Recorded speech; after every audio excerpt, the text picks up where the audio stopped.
early April morning at an air base in Colorado. 40 flying fortresses line the apron. 4,000 men march out for a final inspection. They've trained long and hard for these ships, the 400 men who fly them, and the 3,600 who work to keep them flying. Now the 351st Bombardment Group is ready. By the dawn's early light, it assembles for overseas combat. You're on your way, Joe. This is it.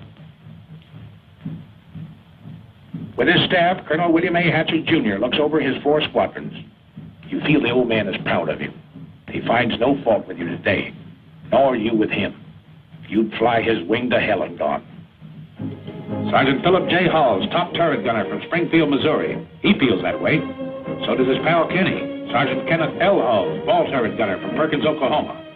Related? No. They think they might have been several generations ago back in Germany, but now, just 2 guys with the same uncle, Sam. Meet their pilot, Lieutenant Theodore Argyropoulos of Redding, California. Argy's brother is in the Air Corps, too. Their dad was born in Greece. Yes, the Greeks have a word for it. Fight. Their bombardier, Lieutenant Daniel F. Stevens of Chicago. He can bat 1,000 with a Norton bomb sight. Sergeant Paul J. Posty, ball turret gunner. His dad came from Italy. Paul was formerly a pastry cook. He's got 1 brother in the Navy. Another, a Marine, missing in action. Here's Sergeant Tim Tutchet, tail gunner from Mariana Lake, New Mexico. On the reservation, they named him Aki. That means boy in Navajo. Uncle Sam's boy, too. A few last-minute instructions, and we're off. The compass points northeast. Take another look down there. That's your part of the earth. Out of that desert, those mountains, those fields has grown the American way of life. What you're fighting for. You remember the Colonel's quiet words? Men, the enemy has asked for it. Let him have it. Seek no quarter, nor give any beyond reason. Be firm, be just, and Godspeed you all. 8.5 hours out of Newfoundland, another sunrise. It's rising out of the red of battle, this sun. But 40 more P-17s, 3 minutes apart, have roared across the Atlantic night. The Irish coast looks up to say, top of the morning. And a lake in the Ulster Highlands gives the navigator a checkpoint. Off the Scottish coast, Dernya Craig is a signal for right rudder south, across the English Midlands. Pilots are impatient with the lack of sleep. Head up, boy. Pour on the coal. Let's get there.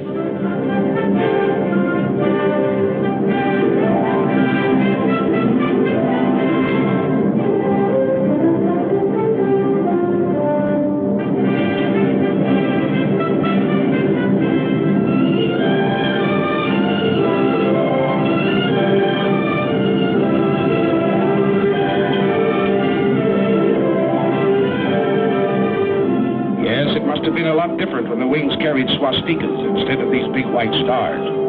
Don't worry, folks. We're dropping nothing today, just our hats in the ring. Hello, Missy. We brought something for you and brother. Chewing gum and chocolate bars. And there's a crate of oranges in the ball turret. Ah, there, Grandpa. We'll be seeing you for a glass of that. And there's the base. 400 acres of dispersal areas. The RAF is on hand to welcome us. Set her down, Colonel. Set her down.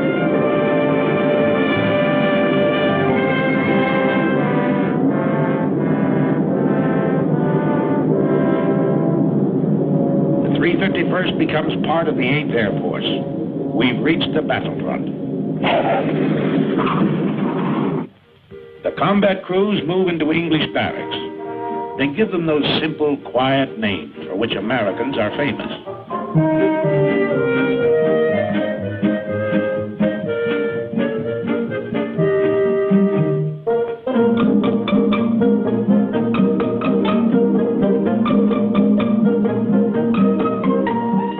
Later, the ground crews arrive. Hiya, Gus. Great boat trip, huh? Only 7 days and without any escort, too, See any submarines? Oh, 100 of them, huh? Well, I guess you want to know, Gus. They tell me you was hanging over the rail all the way.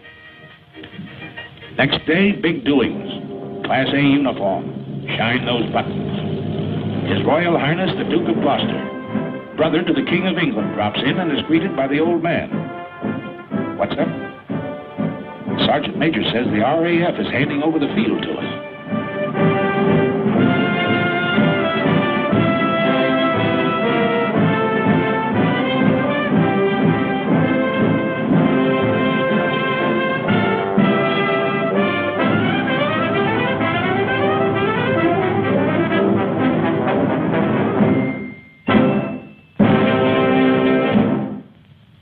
On behalf of the Air Ministry, I hand over this aerodrome to keep your buildings and equipment for your safekeeping.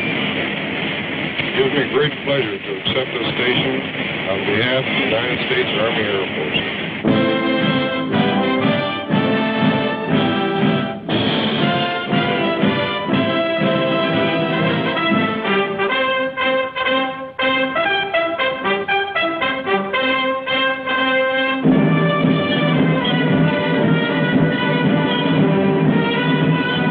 Okay, RAF. If we can fit your boots, we'll walk it straight, brother.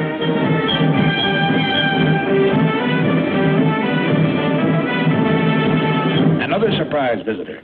General Arnold himself doing a world inspection flight. He tells you you've got a tough assignment. This is one head man who knows and doesn't kid you. We have the privilege to meet General Aker, Commanding General, 8th Air Force. Hi, sir. Yeah, glad to see you. How are you coming to this camera training film of yours? Well, it's a little early to tell yet, sir, but we're turning a camera on everything and everybody. Well, I know what General Arnold had in mind in having you make this gunnery picture. Captain Gable, our gunners are already the best in the business. But if they were only 10% better, it'd cost the Germans another 100 fighters a month. So fire away, gunners. Plenty more practice before that first mission. His sleeve is a forked wolf. Track him. If you don't, he might get you, and you might have to bail out. Over the channel, perhaps. But if you do, a Spitfire of the Air Sea Rescue Service is bound to spot you. A stubborn, tough gang, this outfit. They'll go after you any time, any place. They picked up men 3 miles off the French coast with Heine defense batteries screaming, "No, you don't." Their answer is always, "Sorry, old boy, we will."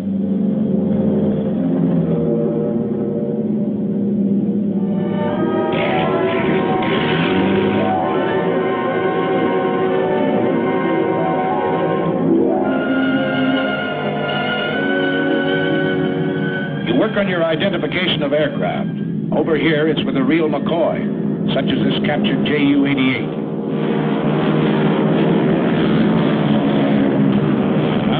There it is. Everything up forward, punched under the nose. But the Canadian pilot says it's a sweet flying ship. Yes, sir. A dangerous all-purpose aircraft.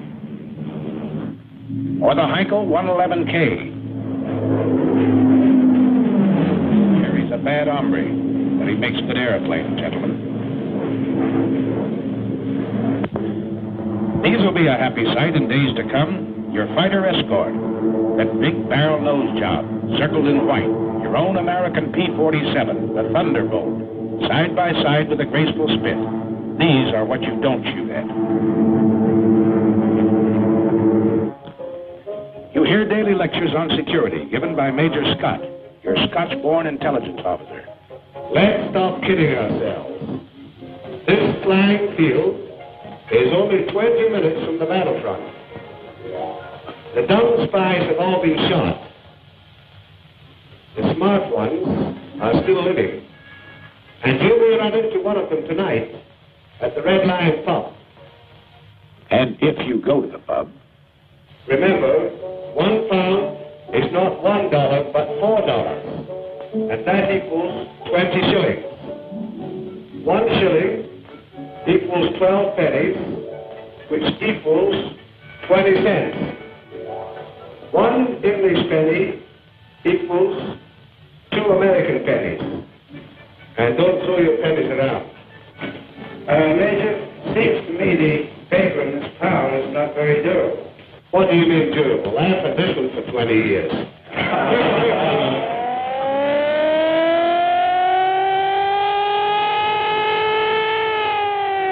What is it, Fred?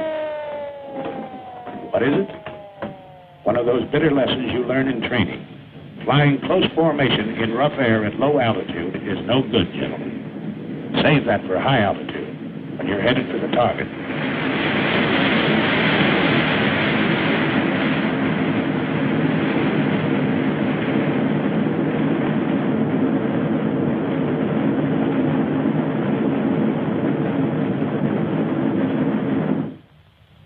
Next morning, we crawl out of the sack to find Britishers on the field again.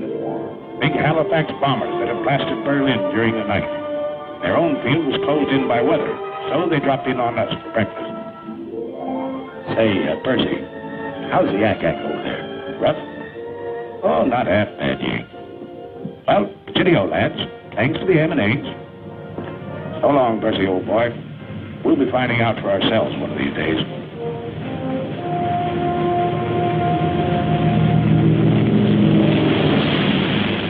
That day arrives. The order comes over the teletype.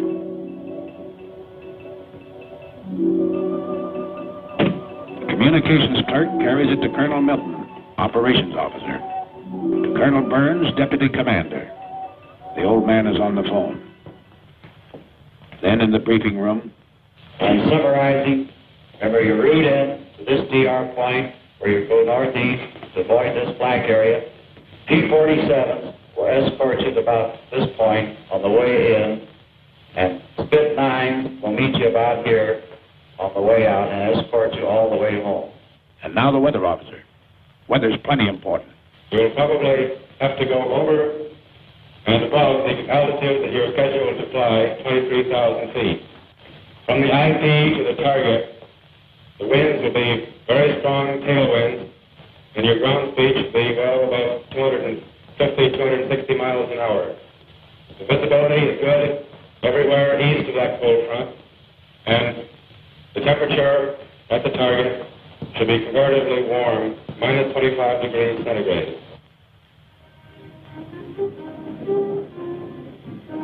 Today is your baptism of fire. If Lieutenant Argyropoulos ever felt responsibility, he feels it now. In the armament shop, his crew is picking up their guns. Now remember, fellas, don't let them get too close trying for a sure kill. Your main job is to bring these airplanes back. You've got plenty of ammunition.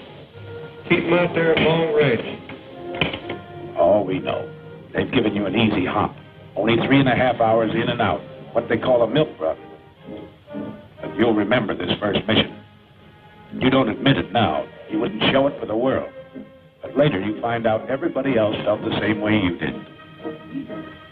Flash order from Wing headquarters. Wing wants 3 more ships added to the high group. 3 more bomb bays have to be loaded. Got to step on it. Positions in the formation change.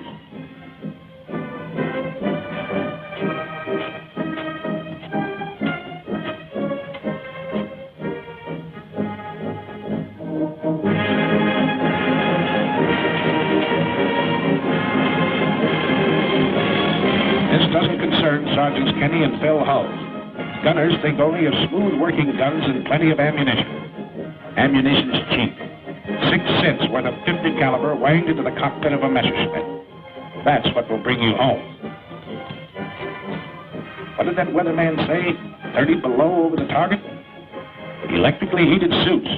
The Air Corps dresses for every occasion. Yes, everything has to be right, brother. Check everything. Every strap tight. Every buckle set. Everything understood. You get into your flak suit. Mighty heavy material, but it wears well, the man says. A thermos of hot coffee. The joker who brings it says it'll help keep you awake. Art straps on his throat mic. Over this intercom system, he'll be able to talk to every man in the ship. And they can talk to him. They'll be talking for keeps today.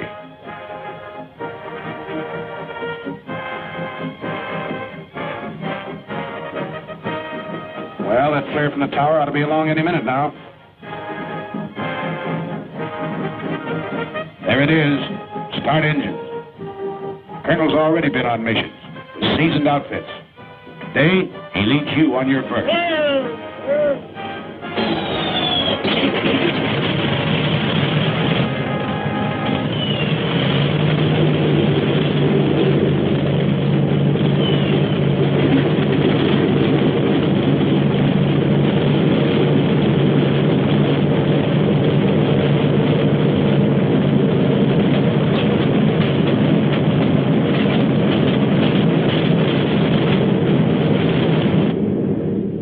Second flare.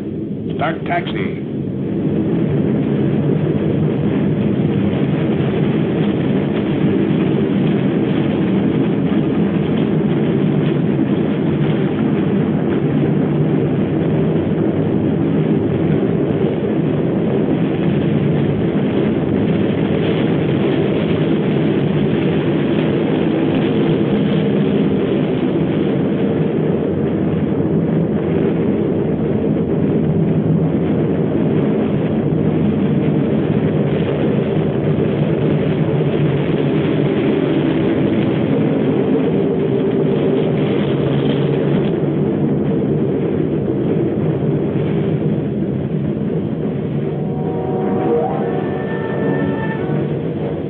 Punch wing to wing at the start of the runway. Easy now, slow.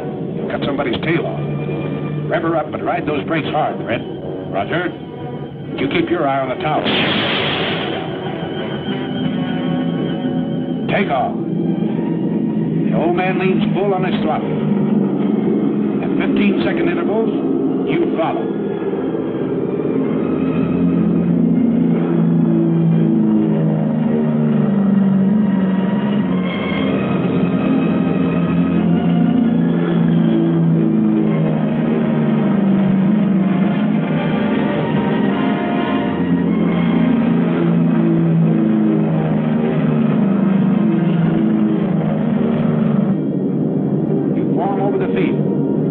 You're on your way.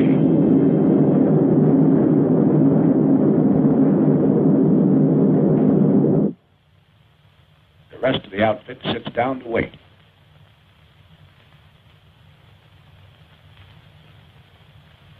Go ahead, Mike. Your deal. Come on, I cut. Oh, okay. What time are they due back, do you know? Scotty said around 5:20. Gosh. I sure hope they all... Hey, how many is dealing? I'm in. Sorry. We know, Mike. Everybody's sweating them out. You mean what's coming over those trees, Major? No, that's not them. Just a flock of crows. I was a truck driver on Canal Street, but I never felt like this before. I ride the ambulances. I gotta be casual. You know, carefree and easy, like the doc. Listen, wise guys, talk to us. The ground crew for each ship. We'll tell you how to feel. Okay, here they are. 1, 2, 3, 4, 5, 6, 7, 8, 9, 10, 13, 14. That's the stuff. 17, 18, 19, 20. Here's the old man and Jenny.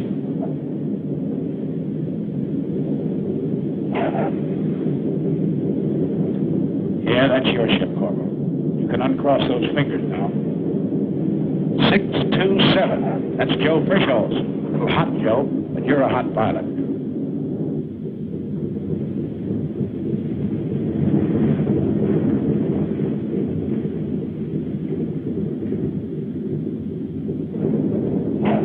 Here's Gable at 742. Chalk him up. Here's old Zip at 879. He's got number 4 prop feather, too. Here's 953 with number 2 out. And look, Jim couldn't get his Bombay doors closed either.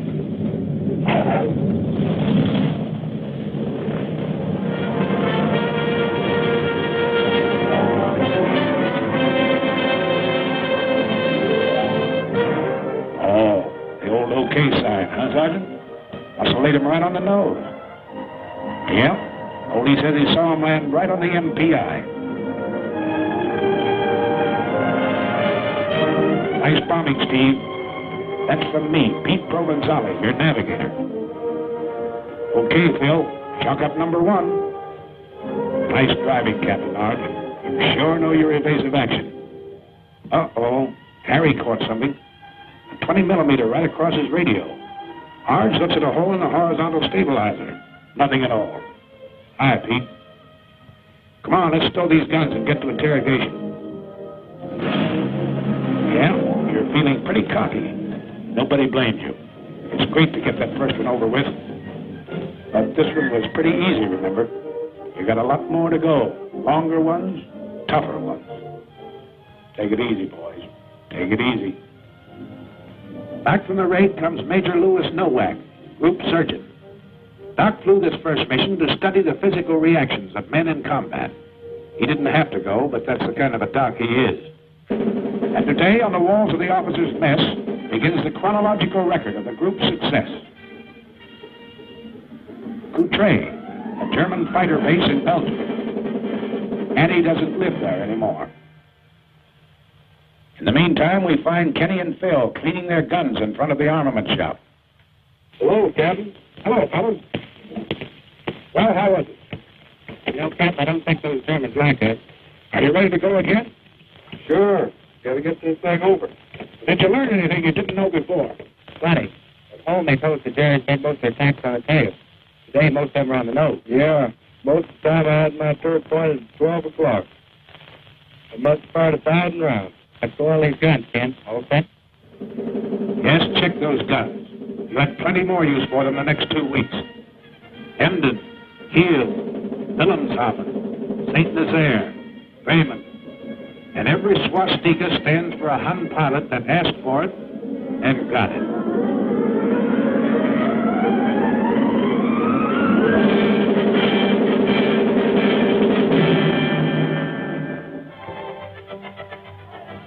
Came days when enemy targets were hidden by weather. So the more energetic of you found relaxation in peaceful combat. While the more studious men discussed tactical charts and maps, or something. But the more cultured of the group, like Kenny and Phil, went into the nearby villages to visit the quaint old cathedrals, churches and shops in the English countryside surrounding us. Or on days when they were confined near the base, the old cathedrals and shops would come out to see them.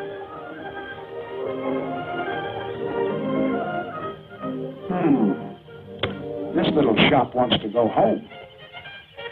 Meanwhile, back at the kitchen, we find a very unhappy and angry man. Hello, Sergeant Posey. Hello, Captain Gable. What's this? I thought you were a world tour gunner. I thought so too, sir, but I've been grounded. Oh, your pants picked up on you, huh? Yes, sir. They found I was chef at the Brown Derby in Hollywood, and now they have me in the mess making a cake tonight for the officers' party. Nothing you can do about getting back into combat? I don't think so, Captain. Well, Sergeant, remember this. There are 2 kinds of cake. One of them's good, and the other one, I'll see. But gals or parties, you're still fighting a war. And you're getting mighty good at it. Nobody knows it better than the sucker who started it. Little Adolf. Well, Sergeant Posting, back into combat, huh? Yes, sir. How'd you manage it? Well, good. You know what you said. There are 2 kinds of cake. So Poste's back in the air with you. You're blowing factories and power plants 1,000 feet in the air. Okay, how about you, Winchester? Well, I'm a little excited. What happened? I have a little present here for you. What's that, black? Came inside the radio room and hit the buckle on my parachute. It's on the floor. Who wrote this plane? Phil. What time was that? It was about $1,600. $1,600. Where'd it happen? You know, that's what that It's right here, just east of us.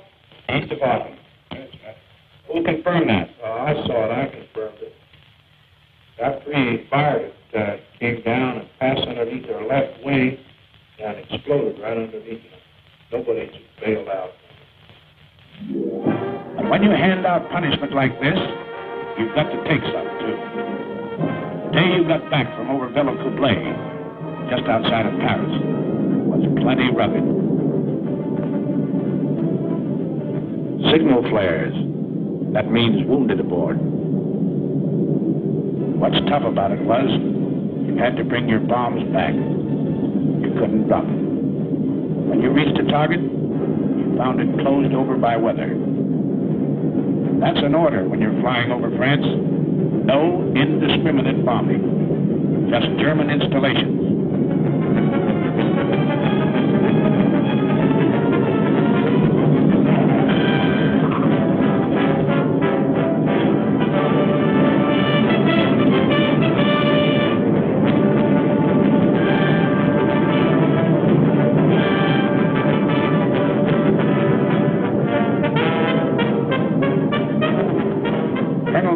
Led the raid is a tired, sick guy this day, and nobody blames him. He had to fight his way 3 hours in, 3 hours out, under constant attack by over 200 Messerschmitts and Focke-Wulfs.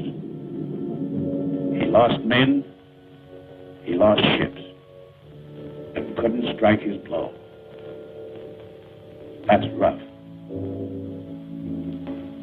Here's Peter Provenzali. Remember him? Argus navigator? Today he got a 20 millimeter through the leg.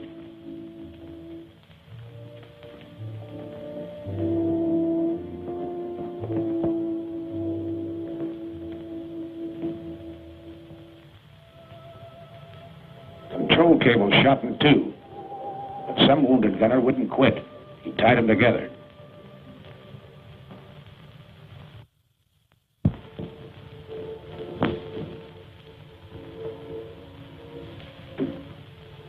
There. Both waist gunners, huh? The docs are working on them now. One's pretty bad.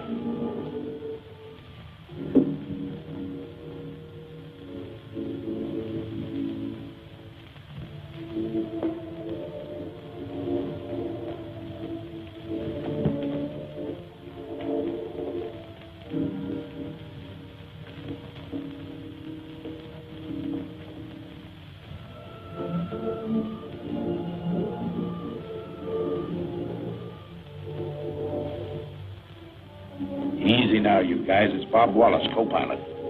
He slammed one through the cockpit, tore into Wally below his knee.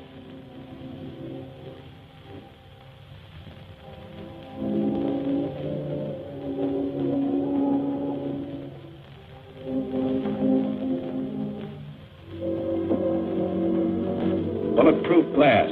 Well, Sergeant, guess you live right. Yes, the bombardiers with their first aid kits had plenty of work today, crawling back through the bomb bays, trying to keep a steady hand in the rough going.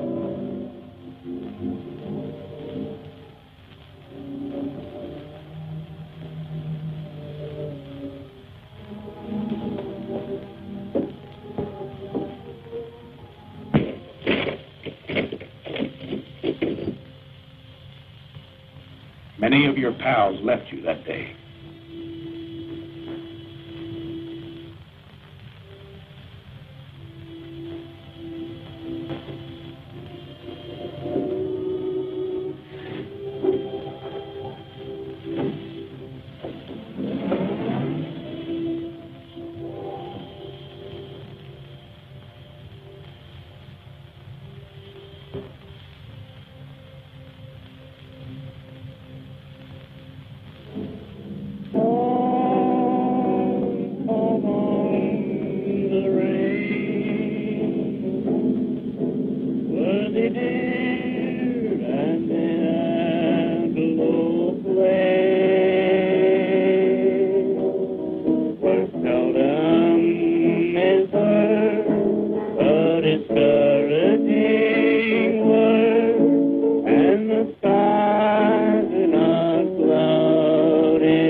happen to catch one in the wrong place, they've got a pretty nice repair shop.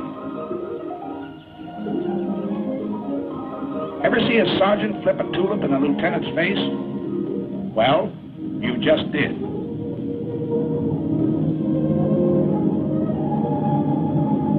Yeah, while the gang at the base carries on, you can take it easy for a while.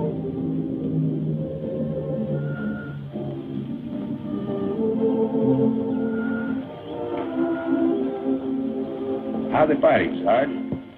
Nice fat fight, huh? This one's been stretched a little. We drop in on Lieutenant Bob Wallace to see how he's doing. How you feeling? Great. I'll be out of here in a couple of weeks. Oh, Miss O'Neill, it's Captain Gable. How do you do, Captain Gable? How do you do, Miss O'Neill? Wally, I never got a chance to ask you. Tell me just what happened when you got hit. Well, we'd left the target and we were on our way home. We got to the post and we had our guns stowed away. A couple of FWs snuck up on us and gave us a good burst. Oh, I see. You had your gun stowed away, eh? That's right. That was a little early, wasn't it? It certainly was. It's not a very good idea to relax over here until you get back to your own base. Is that right? That's right. Well, go ahead. Then what happened? Well, after I got hit, I climbed down out of the pilot's compartment and got the top turret gunner to help me down into Bombay. He gave me some first aid, put the tourniquet on my leg, and took a good job of it. Oh, that's fine. I guess you think it's a good idea for these combat crews to have first aid training then, is that right? I sure do. Yeah. So, Wally, what do you think of the B-17s? Your instruments, your guns, and all the rest of the equipment they're giving you to fight this war with? The best equipment in the world. That's good. Say, I hear you got your Purple Heart, too. Yes, Colonel Kendall was in the other day and gave it to me. I was more nervous than when those FWs were diving on me. Well, outside of that, are they treating you all right around here? Did you hear that, Miss O'Neill? Wally's doing okay. Back at the base, they repair your ships, too. The busiest legs in the outfit belong to Major Ace Aiken, the S-4. This airplane's got to fly in the morning. It's going to be ready? Well, Major, I don't know, sir. Well, let's have no ceremony. Let's get the fans turning. Keep the fans turning. The slogan of the ground group. They work hard, these boys. They work 90 hours straight without sleep. But your ship is their baby, and she's got to fly. And if you need to repair a few thoughts, Sunday's always a nice day for it, if there's no raid scheduled.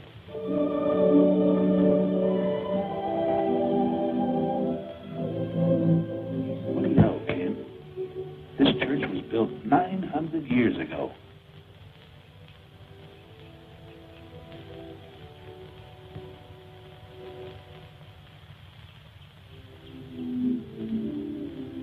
Over at the hospital, Father O'Connor celebrates the Mass.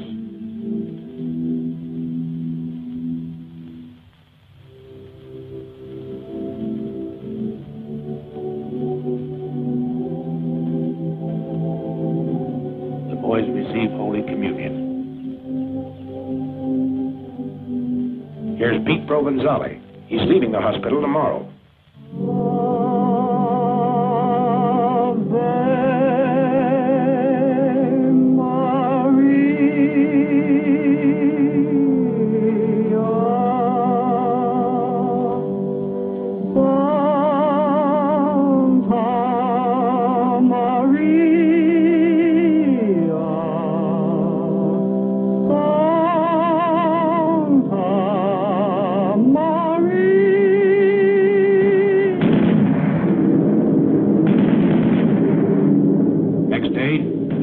Back to work. The outfit's back to work. The 351st is still flying, Adolf.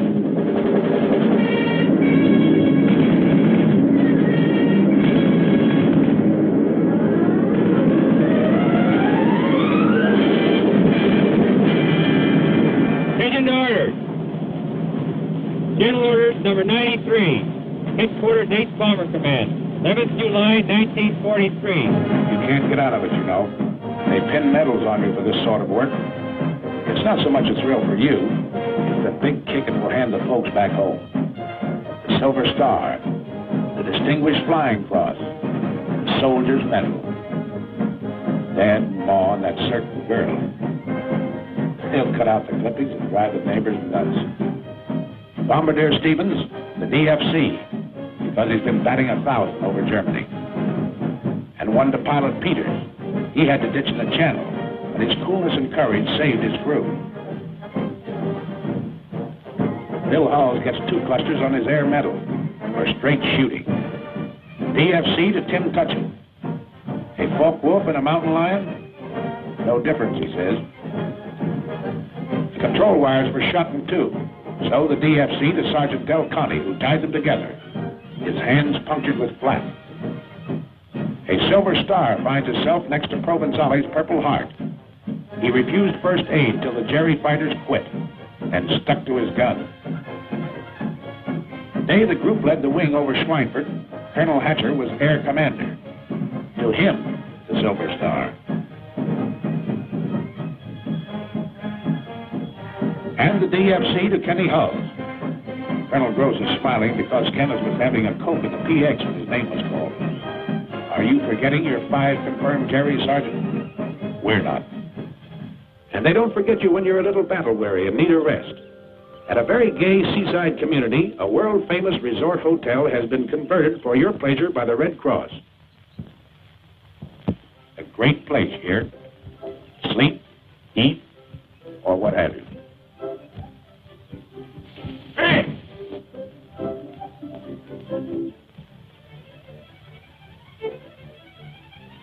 Not on your life, Clark. None of that here. Oh, but look, just a few shots. Oh, we're here for a rest. Right, you guys? Right. Well, all right, then how's this? I'll follow him around with a silent camera for 1 day. Don't have to say a word. Good deal?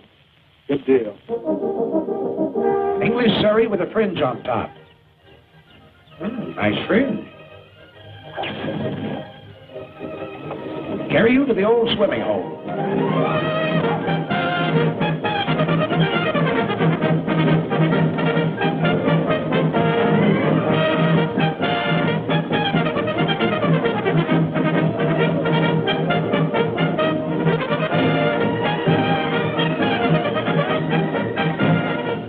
Let down your flaps. Slide in.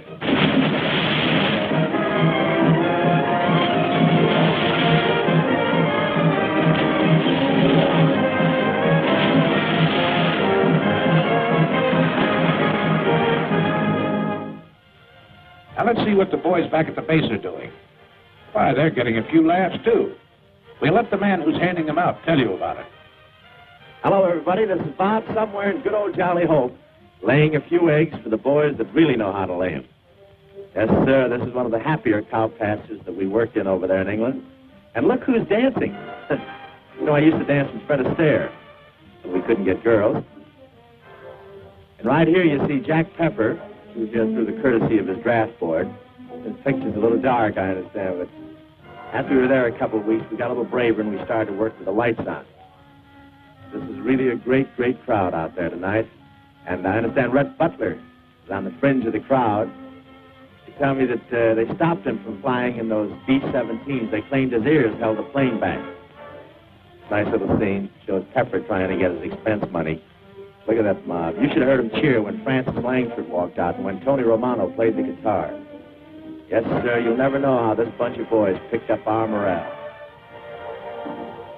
And again, the weather breaks over the continent, and the handwriting on the wall spreads your story. You're into the 3rd panel now. You've been out 8 days in a row and done a doubleheader over France on the 9th. This man's Air Force is piling it on. New combat wings have been added. New air divisions formed. So you're not very surprised when General Aker comes that day. Something big is up. He goes into the briefing room to confer with the old man and his staff. They call in the squadron commanders, even the flight commanders. What did he tell them? Your 4 squadron COs. They know, but don't talk. Just grin a little with excitement. It's something big, all right, because the bomb dumps have been getting plenty of heavy stuff lately. And a loading order came through this afternoon. Stand by. More than that, wing racks. We're really going to pile it on.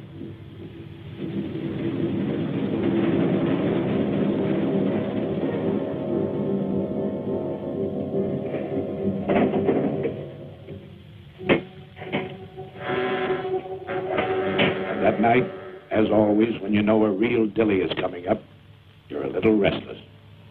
Out in the dispersals, you hear them winding up those edges.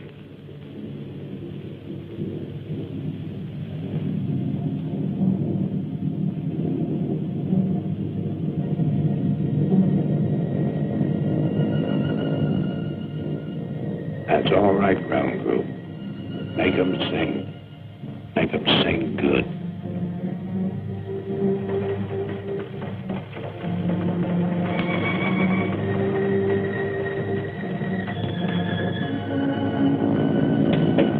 All right, you guys.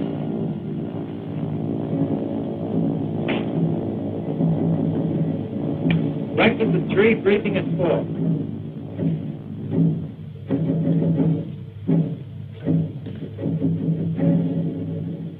Okay, man. For security's sake, anyone know what the target is for today? Statement there. Russell? Sir. Oh, we'll see. All right, Sergeant.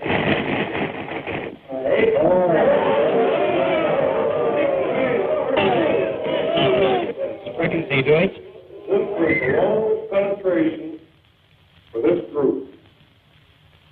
We've got an A+ target over here. We've got to get it. Okay, gentlemen. Stations are at 5:05. Start engines 6:05. Taxi at 6:15. Take off 6:30. Got it? That's all. Okay, man. Let's go get this target and we'll take the jet.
Check in your station.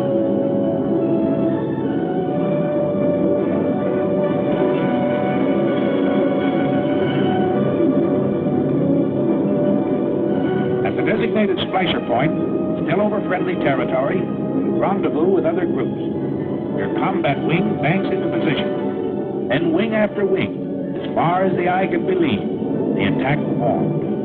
It heads for its assigned targets 500 miles away. Up until this moment, your fighter escort is still on the ground, guarding its limited fuel capacity. Now flight control gives a signal to the Thunderbolts. They climb upstairs to overtake you.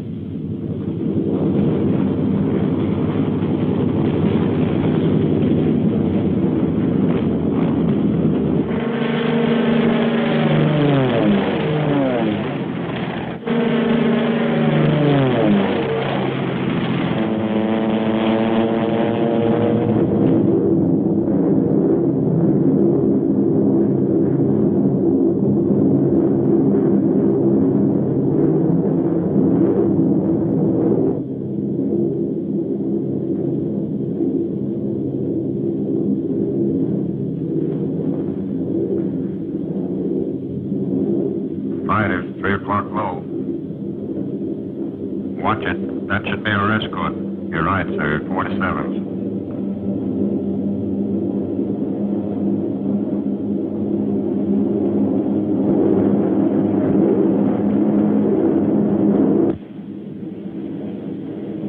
Pilot to crew. Pilot to crew. Over enemy coast. On the ball, you guys.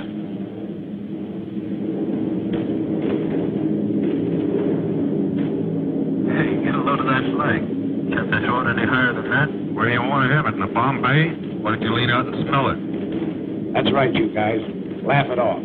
Right now, a bum joke goes better than 2 fingers of rye.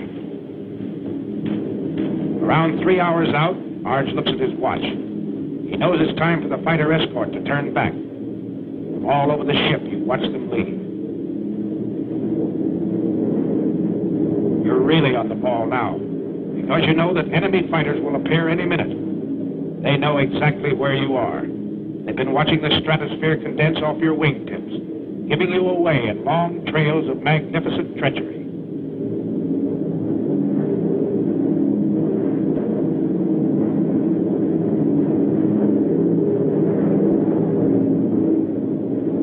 Okay, here they are. 9 o'clock high, enemy fighters.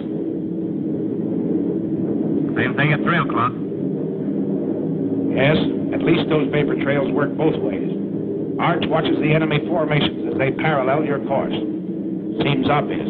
They're staying out of range, going out ahead to turn in for a frontal attack high. All turrets swing about to help guard the rear. Top turrets hunt the sky above in all directions. There's some more out there. Keep your eyes peeled. Now it comes. The enemy pours in at you from every point on the dial.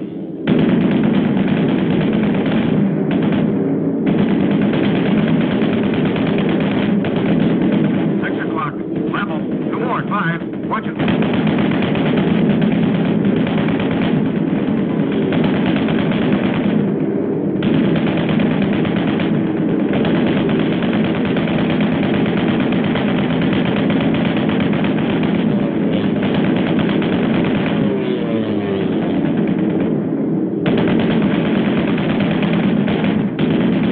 Get that one at 3.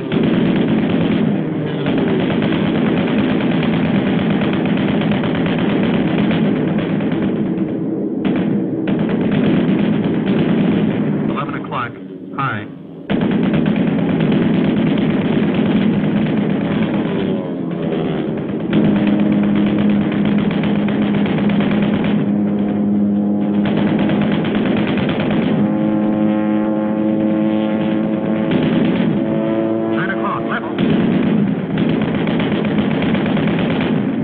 No, he's going low.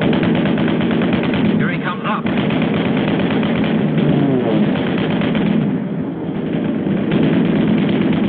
The colonel's wingman, smoking on number 4. He's going out and down. Check the chute, you guys.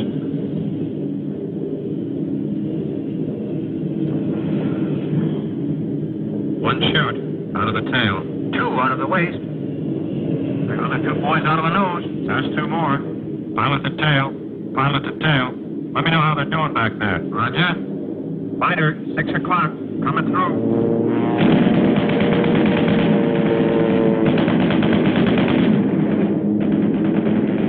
11 o'clock. Low.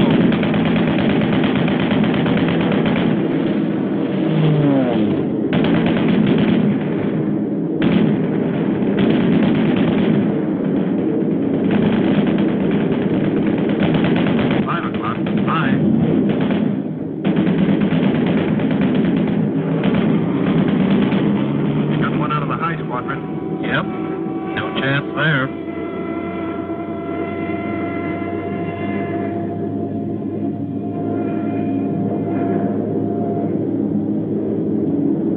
Two 190s, high. Somebody got one of them on the button. That jury pilot bailed out. He's not walking away from it.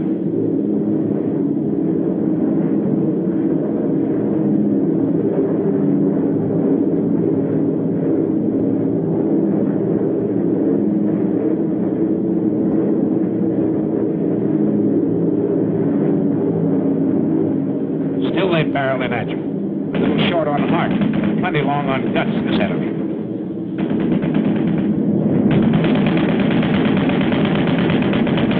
Another 17 hit. And again you have to close the gap in the formation.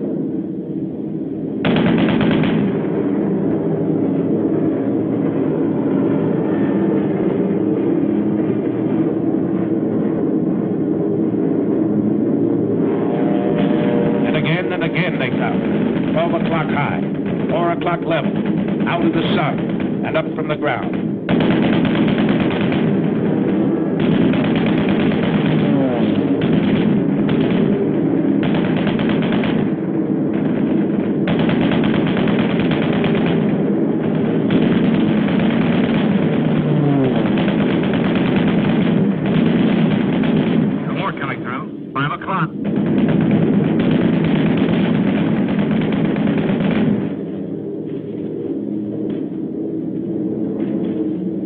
Crossing another flak area.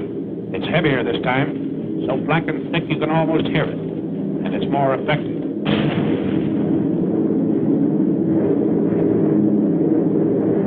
Shorty's been hitting feather number 4. Cover him all you can, everybody.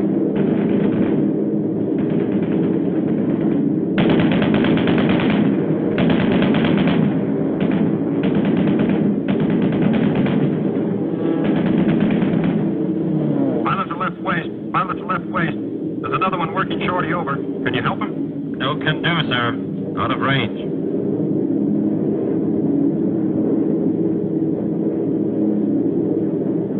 Beginning of smoke screens announces the approach to the target area. The enemy's been caught off guard. He's trying to cover up. Too late. In desperation, through his own flak, the final Hun fighter makes a pass at the low squadron. Driven off. But still,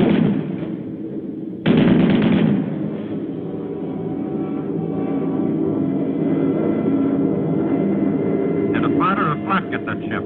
Flak, I think.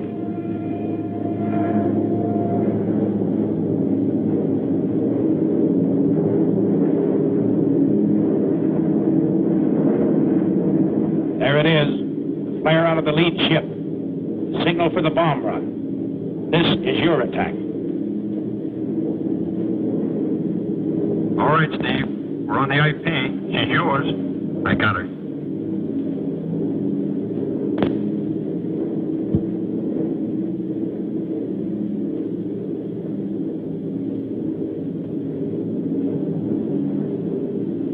Bombay doors open.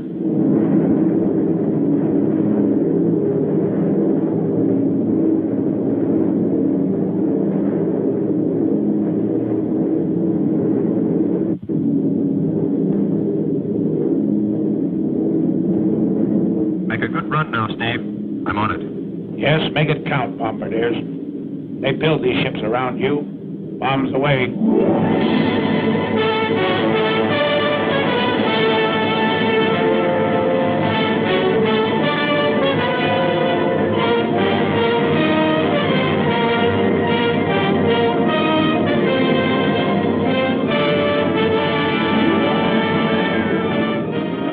Picks out his MPI in the dock area. Let's go with the heavy stuff and the big incendiaries. The high group heads for the industrial section and hands out the same medicine.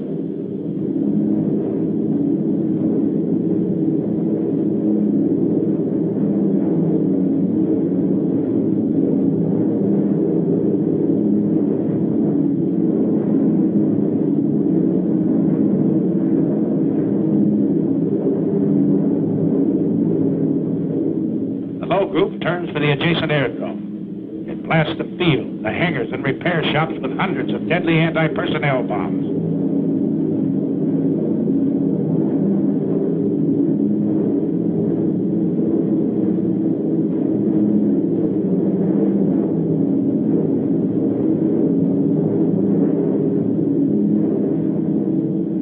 A nice pattern, bombardier. Good deal.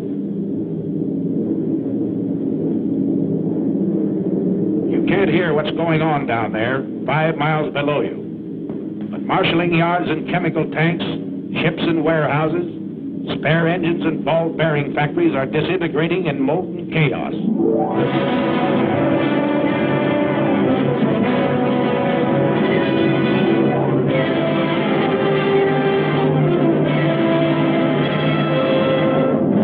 It's thunder out of the Alleghenies, Adolf.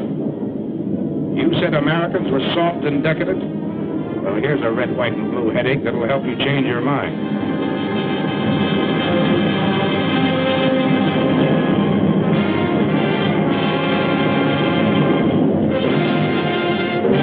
bay doors closed, take a last look at the target area. The smoke from its burning debris rises 16,000 feet into the air. More flak. The aim's still good down there.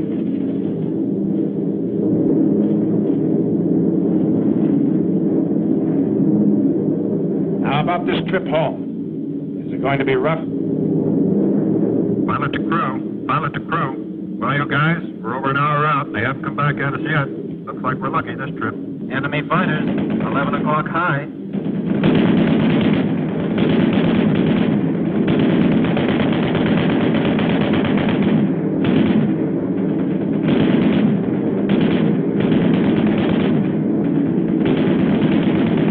Another 1 o'clock high.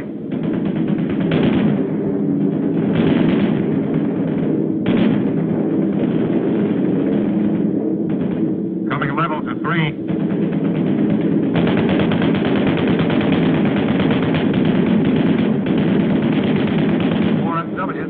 High. They don't want it.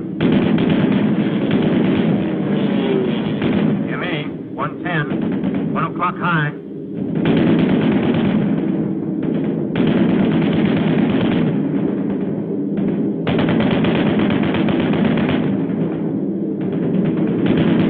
ME at 2 o'clock.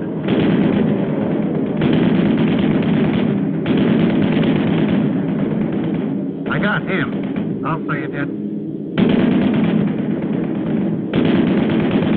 Bailing out either. Another 110 at 10 o'clock. Here's yours, kid.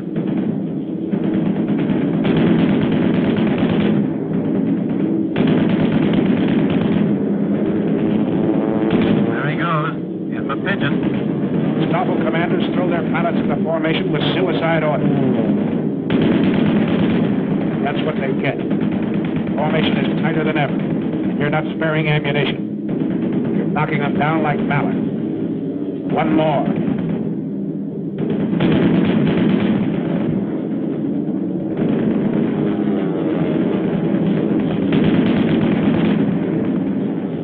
And another.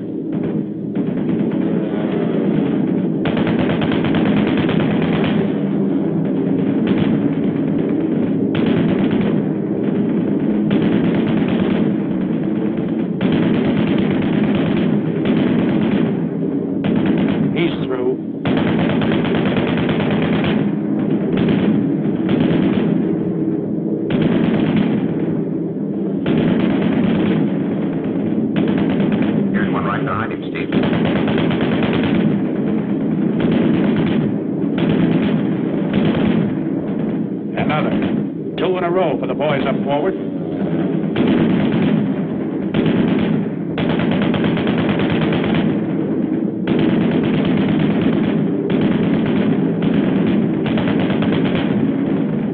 That's mine.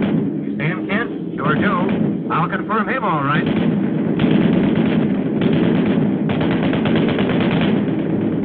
Get this 110. Pull her up, Art. Pull her up.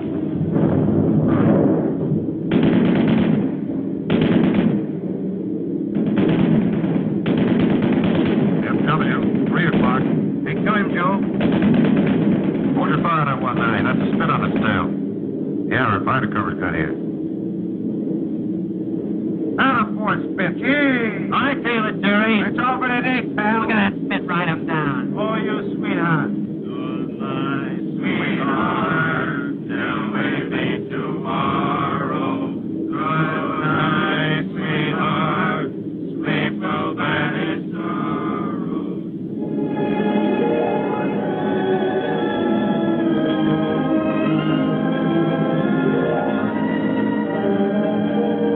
Shadow on the undercast, the pilot's rainbow.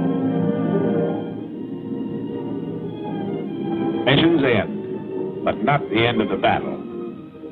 Fighting men from Maine to California still have a long, tough rainbow to travel. But they're looking the enemy right between his eyes. They're fighting him the American way, their American way of life. Enemy of America, look at these men. They're not going to lose, brother.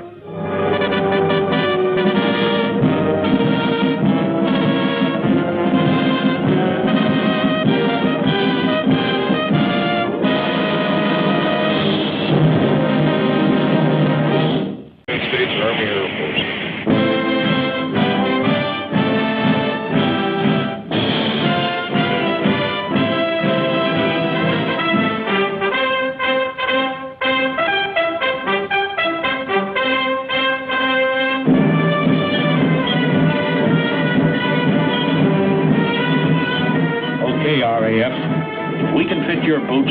We'll walk it straight, brother.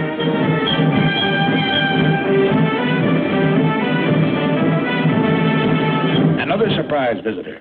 General Arnold himself doing a world inspection flight. He tells you you've got a tough assignment. This is one head man who knows and doesn't kid you. We have the privilege to meet General Aker, Commanding General, 8th Air Force. All right, sir. Yeah, glad to see you. How are you coming to this camera training film of yours? Well, it's a little early to tell yet, sir. But we're turning a camera on everything and everybody. Well, I know what General Arnold had in mind in having you make this gunnery picture. Captain Gable, our gunners are already the best in the business. But if they were only 10% better, it'd cost the Germans another 100 fighters a month. So fire away, gunners. Plenty more practice before that first mission. His sleeve is a forked wolf. Track him. If you don't, he might get you, and you might have to bail out. Over the channel, perhaps. But if you do, a Spitfire of the Air Sea Rescue Service is bound to spot you. A stubborn, tough gang, this outfit. They'll go after you any time, any place. They picked up men 3 miles off the French coast with Heine defense.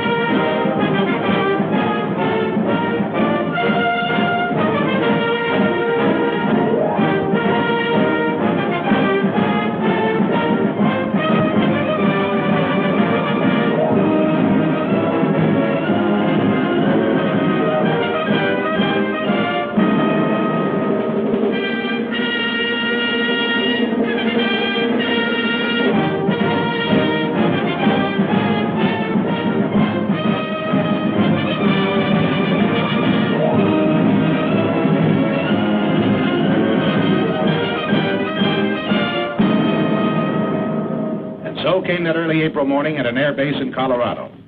40 flying fortresses line the apron. 4,000 men march out for a final inspection. They've trained long and hard for these ships, the 400 men who fly them, and the 3,600 who work to keep them flying. Now the 351st Bombardment Group is ready. By the dawn's early light, it assembles for overseas combat. You're on your way, Joe. This is it. With his staff, Colonel William A. Hatcher, Jr. looks over his 4 squadrons. You feel the old man is proud of you. He finds no fault with you today, nor you with him. You'd fly his wing to hell and gone. Sergeant Philip J. Halls, top turret gunner from Springfield, Missouri. He feels that way. 7 teams, 3 minutes apart, have roared across the Atlantic night. The Irish coast looks up to say, top of the morning. And a lake in the Ulster Highlands gives the navigator a checkpoint. Off the Scottish coast, Dernya Craig is a signal for right rudder south, across the English Midlands. Pilots are impatient with the lack of sleep. Atta boy, pour on the coal, let's get there.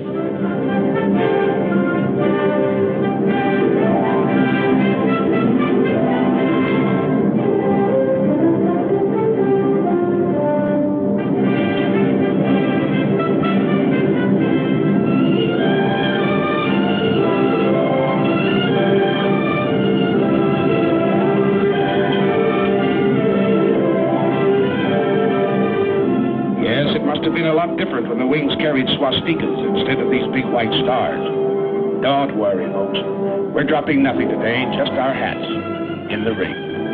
Hello, Missy. We brought something for you and brother. Chewing gum and chocolate bars. And there's a crate of oranges in the ball turret. Ah, there, Grandpa. We'll be seeing you for a glass of that. And there's the base. 400 acres of dispersal areas. The RAF is on hand to welcome us. Set her down, Colonel. Set her down.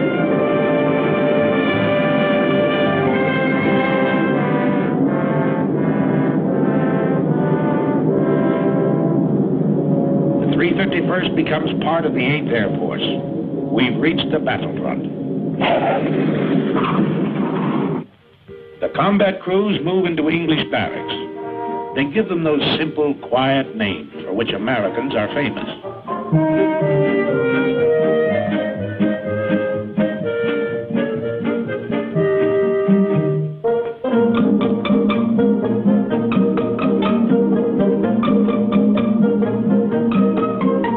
2 weeks later, the ground crews arrive. Hiya, Gus. Great boat trip, huh? Only 7 days and without any escort, too, See any submarines? Oh, 100 of them, huh? Well, I guess you ought to know, Gus. They tell me you was hanging over the rail all the way. Next day, big doings. Class A uniform. Shine those buttons. His Royal Highness, the Duke of Gloucester, brother to the King of England, drops in and is greeted by the old man.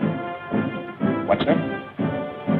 Sergeant Major says the RAF is handing over the field to us.